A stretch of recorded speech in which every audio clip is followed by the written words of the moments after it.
All right, what's good, YouTube? It's your boy here, Fraser Smith, and I am with Top 8 from RBET, Maryland, James the Professor Ark. Yeah. And he has his brilliant, amazing, fantastic Dream Frog deck that honestly, he was 8-0 in Swiss, guaranteed top cut. And That's true. yes, 8-0 with Dream Frogs. The deck is real, so if you were wondering if it was like a one-hit wonder, if it was just going to be Nationals, it followed up immediately. But the build is a little bit different from the one from Nationals. So you will see that now. So James, why don't you show us your actual list and tell us, how things went for you today, how the cards played out. That was a fantastic intro. You should do this. You should do this as a I should try this as a thing? Yeah, try you too. Yeah, maybe I'll make it a thing. Yeah, Dream Frogs. Bronte did well with a deck pretty similar to mine, but I had actually a little bit different list that I was going to play at Nationals if I win. And this is actually pretty much card for card that list. I didn't really change much. Maybe I was being a little stubborn about I want to do well with this list. Yeah. But yeah, I still thought it was really good, even though when I was trying to consider changes to make. I want to give a quick shout out to this guy, Pristine Protection. They sell these on their site, I believe, and they have a ton of different little designs. I just think they're cute and cool, and these are my guys today. Substitute Avarice, 3-1. Yeah, amazing. And yeah, I'll get into the deck profile. I went 8-0 in Swiss. I conceded the last round to a friend, so the only match I lost was in top 8. So unfortunately. But yeah, standard frog stuff, dreamy frog situation. So yeah, I mean, if anyone saw the other lists, you play a slightly bigger frog package.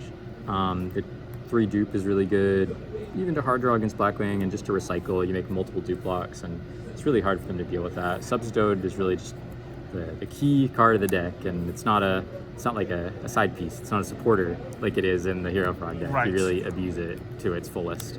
And I also have more like utility frogs. I don't actually play the flip flop. I actually feel like a lot of people think that that's like a core important part of the deck, and it is very good, and I've done well playing it.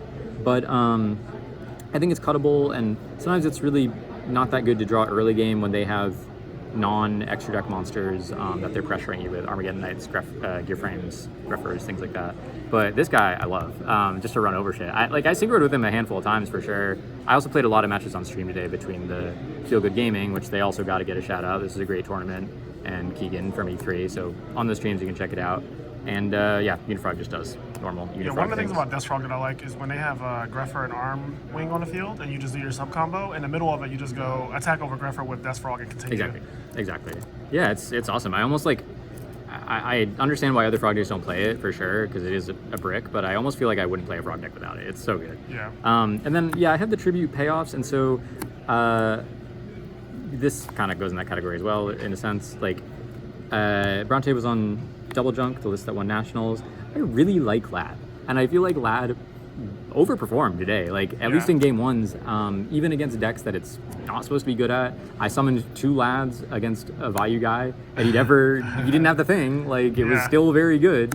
Against Blackwings game 1, I usually side these out, but game 1 it just does its thing. People don't expect it. I don't know. Love Lad. Big fan of Lad. Yeah, Lad's nice. It's really nice, and I don't play Ryza, but yeah, Lad kind of takes up that slot. And Junk Synchron is just sort of another utility card. Yeah, exactly. You definitely could play multiple, but I like it at 1. I don't find myself synchroning. But there is this little package, the fun cards that maybe kind of define the deck in a sense. Because Sangan searches these guys or the Substitute if you need it early game. And I'm only on 1 fish board because, again, I don't play it as a heavy combo deck necessarily. It's just the opportunity is there, and I can do it, and I can summon it off 1-for-1 when I've already been through my subs, stuff like that. But yeah, you kind of really have a lot of ceiling with all this stuff in a way that other frog decks don't really. Yeah. And yeah, the Sangan, I like it. Searches and 1-for-1 Sangan goes crazy. Yeah, exactly. And it can search Fader if you're on the back foot and need to block. Really comes up. But yeah, there's the 2 defensive cards with that. Yep. And we got some traps. We got lots of traps. We got, let's do spells. Oh, actually, we're going to do spells first? All right. Oh, they're mixed in. Yeah, we got 3 Avarice. I play 3 Avarice. I don't play Salvage. I love to resolve Avarice. It can draw me into traps. It can draw me into big monsters. Whereas the salvage can only get me little water monsters. Right. I play 1 brain, 1 econ, just could take stuff and kill them, and then yeah, just these other spells, pretty slim spells, Yep.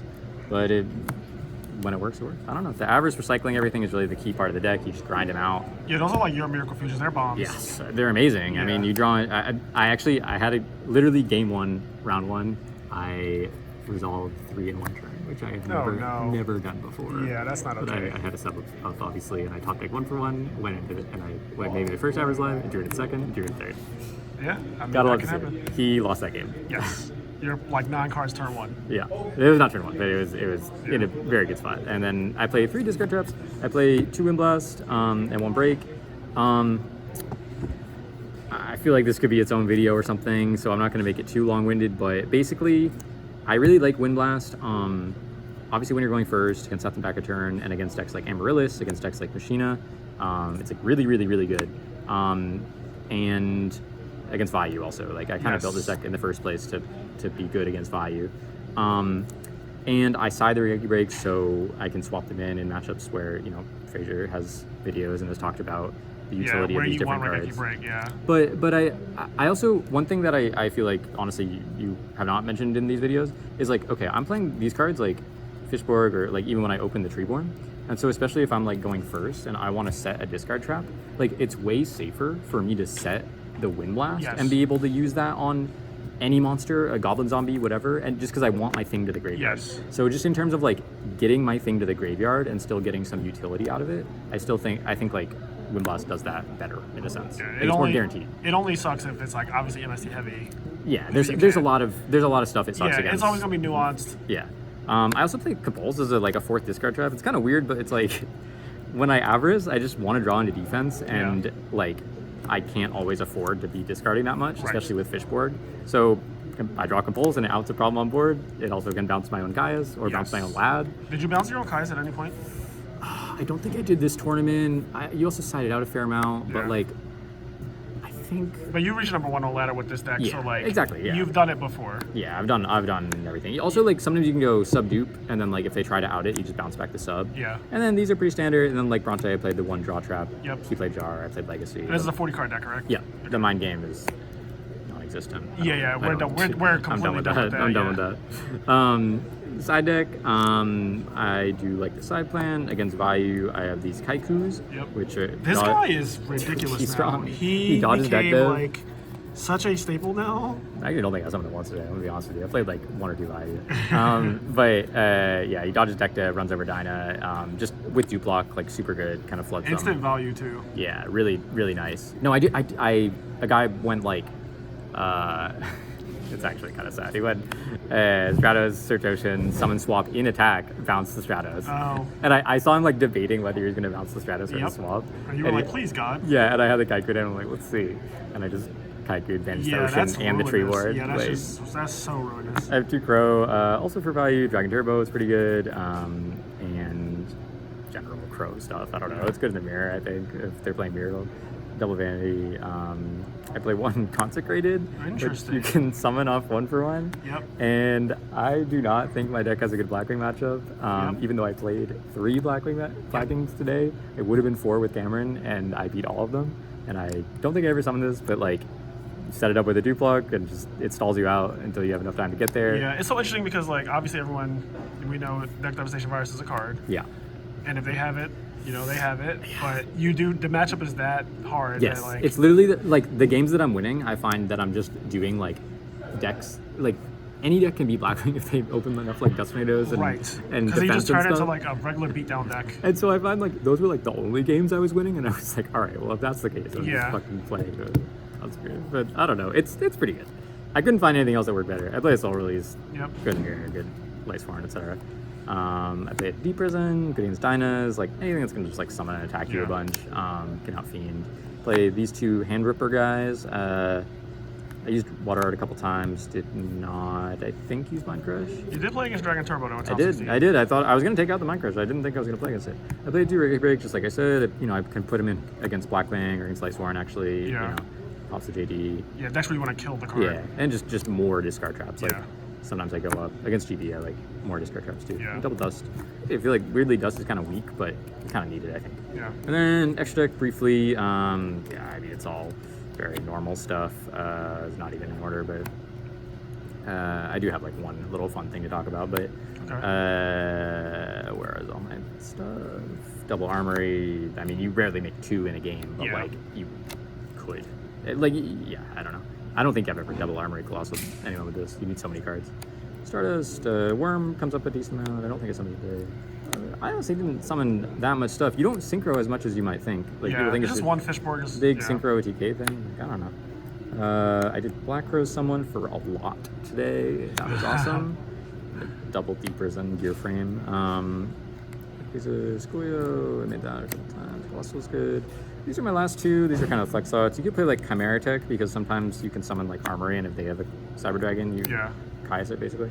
I don't know why I played this. I get under skill drain. I think that's actually why. Okay, like, that's like, not the worst. Yeah, exactly. With junk under skill drain, and like when you don't want to clear their board, like sometimes Amaryllis like locks themselves, and you just like want. Yo, why does that happen so much? You saw the video I did with the Dreamfrog deck, and the guy summoned 5 monsters, and I was like, I can just lose. I've had a few situations where I wanted it and like, I don't know. Maybe against Gravekeeper I also pop something. Now, what is this about? Like, what is going on? Okay, I'll probably do a separate video on this one. I really want to do a little quick hit video on this guy. But okay, look, I know this doesn't often come up. It came up for me maybe once or twice ever, but okay, I play these cards, right? Yep. I play these cards. Yep, you play Econ and Brain Sometimes when zombie are trying to grind you out, they leave up a zombie master and they have their plague engraved because they don't want to burn it. You can take the zombie master, get their plague, and then instead of just going into a 6, you go into this and you can either keep the plague or you can get an 8. You can do whatever the hell you want. Honestly, dude, that's not bad. I don't think it's, if you have the slot, I think every deck that has the slot, that really has the slot. I can see it. It does not come up much. I will. Yeah, you're not playing 3-0 in a Gaia, so like you have a lot more space. Yes, but if you ever are playing just like whatever random deck that plays like 0 tuners, but you're playing brain control, it can happen. Highly recommend. It's a thing, and there was a zombie player in top 8. Fitz did make top 8 with zombies, so like. Imagine if I did that to him on stream. That would have been insane. But yeah, that's the deck. Any shout outs you want to give or anything? Shout out to Fraser. Thank you for doing this video. Shout out to all the Bongo boys, including Bronte, who was able to take it to the top. But yeah, Marcus, Stevie, Indica, everybody, Phil, AJT. I'll give him a quick sub. And shout out to AJT. Thanks everyone for running this tournament. This was the biggest like RBET I think ever. It was 260 something. 268. And 9 rounds of Swiss. Top 16 like it should smooth. be. It was just a grind of a day in the heat. But all one day, But I was happy to come out and play because I haven't really been to a bigger thing since like Vegas. So yeah, it was fun, and I was glad I was able to get a little bit of a hurrah with this deck. Yeah, because like you were supposed to be at nationals. Yeah, I got blue called on that. Yeah, that whole weekend, the cyber meltdown of the world. Yeah. It's a good deck. It's a hard deck to play. I don't know. I can't recommend anybody else play this deck. Like it's tricky and it's weird, but I do think that like higher ceiling frog stuff, like Substance is just too powerful. So there's got to be some weird frog decks that, and I think you can make it your own. Like Bronte liked the junks. I like the lads. You could do some other. You can do some other stuff with it and experiment and have fun. Yes. But thank you guys for tuning in, and this is James Ark, Fraser behind the camera, and thanks everybody for watching. Peace. See you guys. Peace. All right.